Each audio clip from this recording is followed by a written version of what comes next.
Olá pessoal, tudo bem? Sejam bem-vindos à nossa aula. Hoje nós vamos falar sobre a Era Vargas, um período histórico muito importante para a construção do nosso país. A Era Vargas é aquele período da nossa história, da história do Brasil, que nós estudamos o momento em que Getúlio Vargas governou o Brasil, de 1930 até 1945. Nas nossas aulas anteriores, nós vimos a Revolução de 1930, nós vimos como que Getúlio Vargas chegou ao poder, os primeiros momentos dele como presidente da República, vimos também o período chamado de governo provisório, que é aquele momento logo após a Revolução de 1930, e hoje nós vamos dar continuidade a esse nosso estudo. Nós vamos falar sobre o governo constitucional, nós vamos falar também sobre o Estado Novo, a ditadura do Estado Novo, que é um período muito marcante para a história do Brasil. E é interessante, pessoal, vocês saberem que muitas características, vamos dizer assim, do Brasil começaram a se formar no período da Era Vargas. Inclusive, nas aulas anteriores, nós até comentamos a esse respeito, tá certo? Então, vamos juntos estudar esse período tão importante da nossa história. Depois do governo constitucional, depois do governo provisório, que nós vimos na aula passada, que foi de 1930 até 1934, agora nós vamos ver uma nova fase dentro da Era Vargas. Vamos lembrar que logo após a Revolução de 1930, a Constituição que vigorava no Brasil foi anulada, a Constituição de 1891, nossa primeira Constituição republicana, e a partir de 1934 o Brasil teve uma nova Constituição. Então Getúlio Vargas, a partir de 1934, ele vai iniciar uma nova fase no seu governo. Então ele vai iniciar essa fase de que maneira? Primeiramente, com uma Constituição. É por isso, pessoal, que essa fase da Era Vargas se chama governo constitucional, porque esse governo, esse período que o Getúlio Vargas vai governar o Brasil, vai ser dentro de uma Constituição. Às vezes você está me perguntando assim, mas professor, e no período anterior não tinha Constituição? Não tinha. Se ela foi anulada por conta da Revolução de 1930, o Vargas ele vai governar o Brasil de que maneira? Por decreto-lei. Então, tudo que ele assinava ali, os decretos que ele assinava, vão ter força de lei. Mas, em 1934, vai mudar um pouco de figura, vai mudar um pouco o cenário do Brasil. O Getúlio Vargas ele vai governar dentro de uma Constituição. E sabe que novidade essa Constituição trouxe? A justiça eleitoral. A partir desse período, a partir de 1934, o Brasil começa a ter uma justiça eleitoral. Ou seja, um órgão que vai fiscalizar, um órgão que vai gerir as eleições brasileiras e que existe até hoje essa instituição tão importante para a nossa sociedade, tá certo? Outra coisa interessante do governo constitucional é a abertura do Congresso. A partir de agora, nós vamos ter, vou até escrever aqui, nós vamos ter o parlamento funcionando. Parlamento. Então, de 1934 até 1937, o Vargas não poderia fazer as coisas que ele fazia no governo provisório, que era governar por decreto-lei. A partir de agora, tinham regras, tinham leis, tínhamos uma Constituição que vai gerir todo esse processo do Brasil na década de 30. Mas, nesse período de 1934 até 1937, nós vemos uma radicalização política muito grande. Grupos políticos, eles começam a se organizar e a entrar em confronto com grupos contrários. Por exemplo, nós temos os integralistas, que era um grupo político que tinha influência do fascismo italiano, lá do Benito Mussolini, o integralismo, que defendia um governo rígido, um governo forte, liderado por Plínio Salgado, entrou em confronto com os comunistas, liderados por Luiz Carlos Prestes. Então, esses dois grupos, eles começam a entrar em confronto. Então, pessoal, nesse período aqui no Brasil, nessa primeira metade da década de 30, nós vemos essa radicalização política, essa instabilidade política. Inclusive, esses grupos, eles não tentavam apenas brigar entre si, eles também brigavam, eles disputavam o poder. Em 1935, nós vamos ter a intentona comunista, quando, liderados por Luiz Carlos Prestes, os comunistas eles tentam derrubar Getúlio Vargas do poder, só que eles vão ser derrotados. No Rio de Janeiro, em Recife, nós tivemos essa movimentação dos comunistas para chegar ao poder, tá certo? Então, veja que nesse período, a radicalização política estava muito forte em nosso país. E era também influenciada pela radicalização política que estava acontecendo pelo mundo afora, em especial na Europa. É nesse período que nós vemos o nazismo alemão com Adolf Hitler, o fascismo italiano com Benito Mussolini, tomando conta não somente da Alemanha e da Itália, respectivamente, mas também de vários outros países da Europa. Não é à toa que pouco tempo depois vai desencadear a Segunda Guerra Mundial, tá certo? Então, nesse período do governo constitucional, é um período em que o Vargas vai enfrentar muito essas disputas políticas entre os vários grupos, tá certo? Beleza? Então, gente, estamos vendo aqui o governo constitucional, esse período que o Getúlio Vargas vai governar o nosso país, dentro de uma Constituição, mas o que era para ser um período estável, por conta da Constituição, vai se tornar um período instável, por conta dessas brigas, dessas disputas entre os grupos políticos daquela época, tá certo?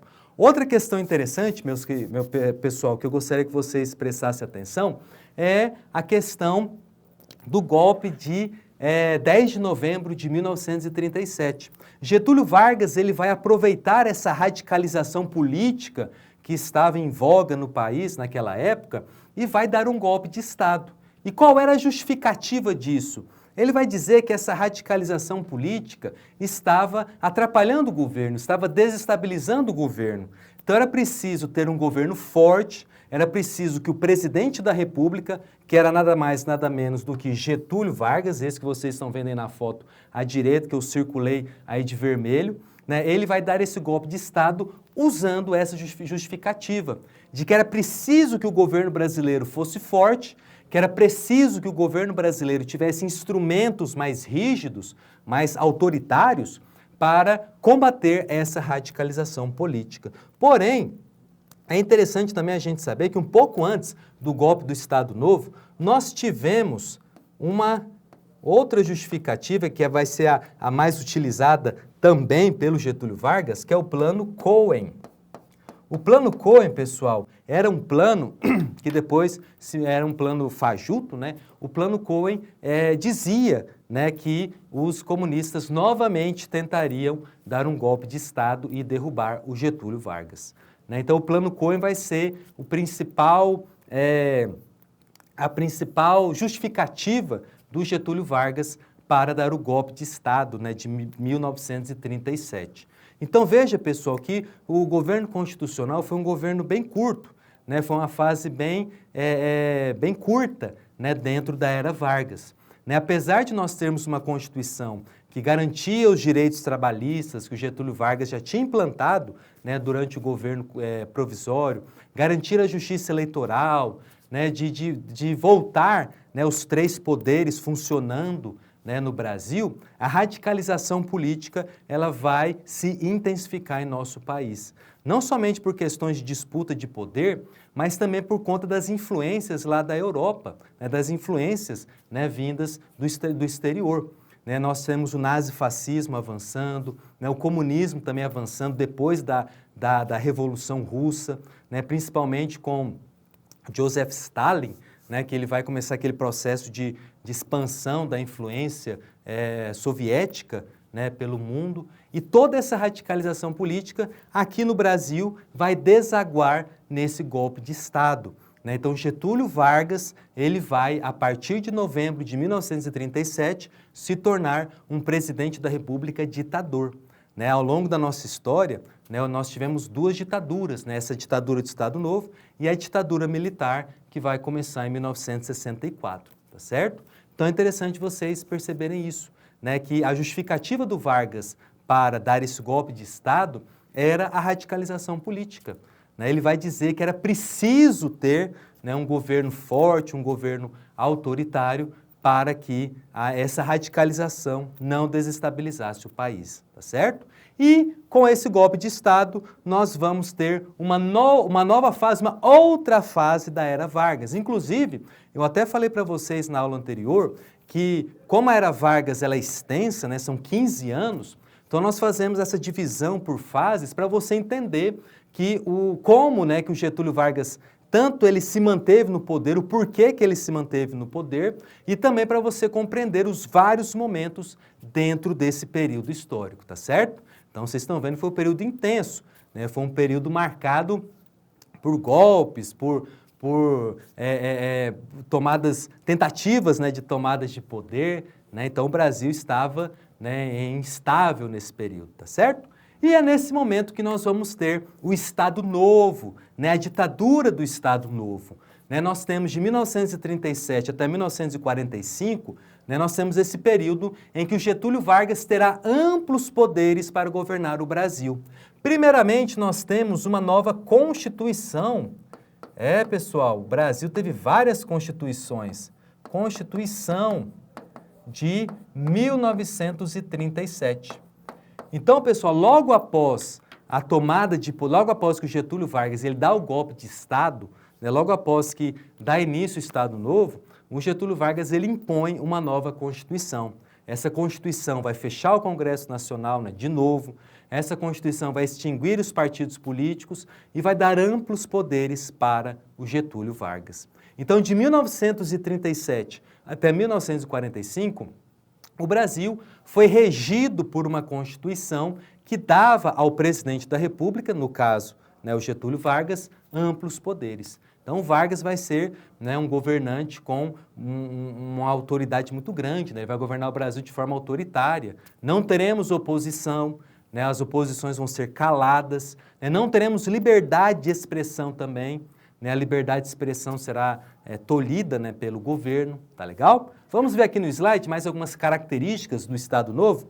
Nós temos a criação do DIP, Departamento de Imprensa e Propaganda. Esse departamento será responsável pela censura à imprensa, por vigiar o que a imprensa estava publicando, se podia ou não ser publicada notícias, e a propaganda também. Pessoal, a propaganda vai ser muito utilizada pelo Getúlio Vargas. Getúlio Vargas vai usar a propaganda para construir a sua imagem de o homem do povo, o homem do presidente do trabalhador, né, o pai dos pobres. Né, muitas imagens que nós temos do Getúlio Vargas, né, imagens positivas, né, foram feitas pelo Departamento de Imprensa e Propaganda, que vai utilizar também o rádio, né, para divulgar as obras do governo, para exaltar a figura do Getúlio Vargas, para abrir um canal direto entre o Vargas e os trabalhadores, né, aí que vai ser instituída a Hora do Brasil, quando o Getúlio Vargas,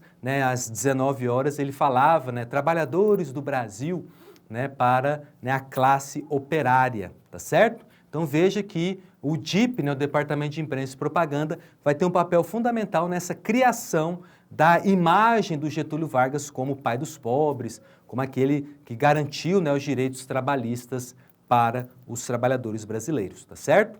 Né, nós vamos ter também a CLT, a consolidação das leis trabalhistas, que nós temos até hoje, né, e nesse período do Estado Novo, né, nós vamos ter a Segunda Guerra Mundial. Né, a Segunda Guerra Mundial vai começar em 1939 e vai influenciar o Brasil muito, né, bastante. Num primeiro momento, o Brasil ele opta por não ficar de nenhum dos lados, né, nem do lado dos aliados, nem do eixo, mas só depois que submarinos alemães afundam navios brasileiros é que o Getúlio Vargas vai tomar a decisão de se posicionar do lado dos aliados, do lado dos Estados Unidos, da Inglaterra, da França, em oposição à Alemanha, Itália e o Japão, tá certo? Então o Brasil vai entrar efetivamente na Segunda Guerra Mundial, né? Vai ser criada a Força Expedicionária Brasileira, né? Nós vamos levar as tropas brasileiras vão à guerra, eles vão lutar ali na Itália, né? E vão ter vários êxitos, né? A tomada de Monte Castelo, né, vai ser uma vitória muito importante do Brasil contra o eixo, tá certo? E o fim da guerra também vai coincidir com o fim da ditadura do Estado Novo. Olha só, gente, aqui no slide, né, porque naquele período de 1945, com o fim da Segunda Guerra Mundial, já não existia mais clima, já não existia mais ambiente para governos ditatoriais. Se lá na Europa o nazismo e o fascismo, né, todo o autoritarismo, toda a violência produzida pelo nazifascismo estava acabando, estava sendo abolida, não fazia sentido no Brasil, que lutou contra isso na Segunda Guerra Mundial, ter um presidente autoritário. Então Getúlio Vargas, ele vai deixar o poder em 1945 dentro desse contexto, né, de luta pela democratização do nosso país, de combate às ditaduras. Então, o Getúlio Vargas ele vai sair do poder em 1945, tá certo? Beleza?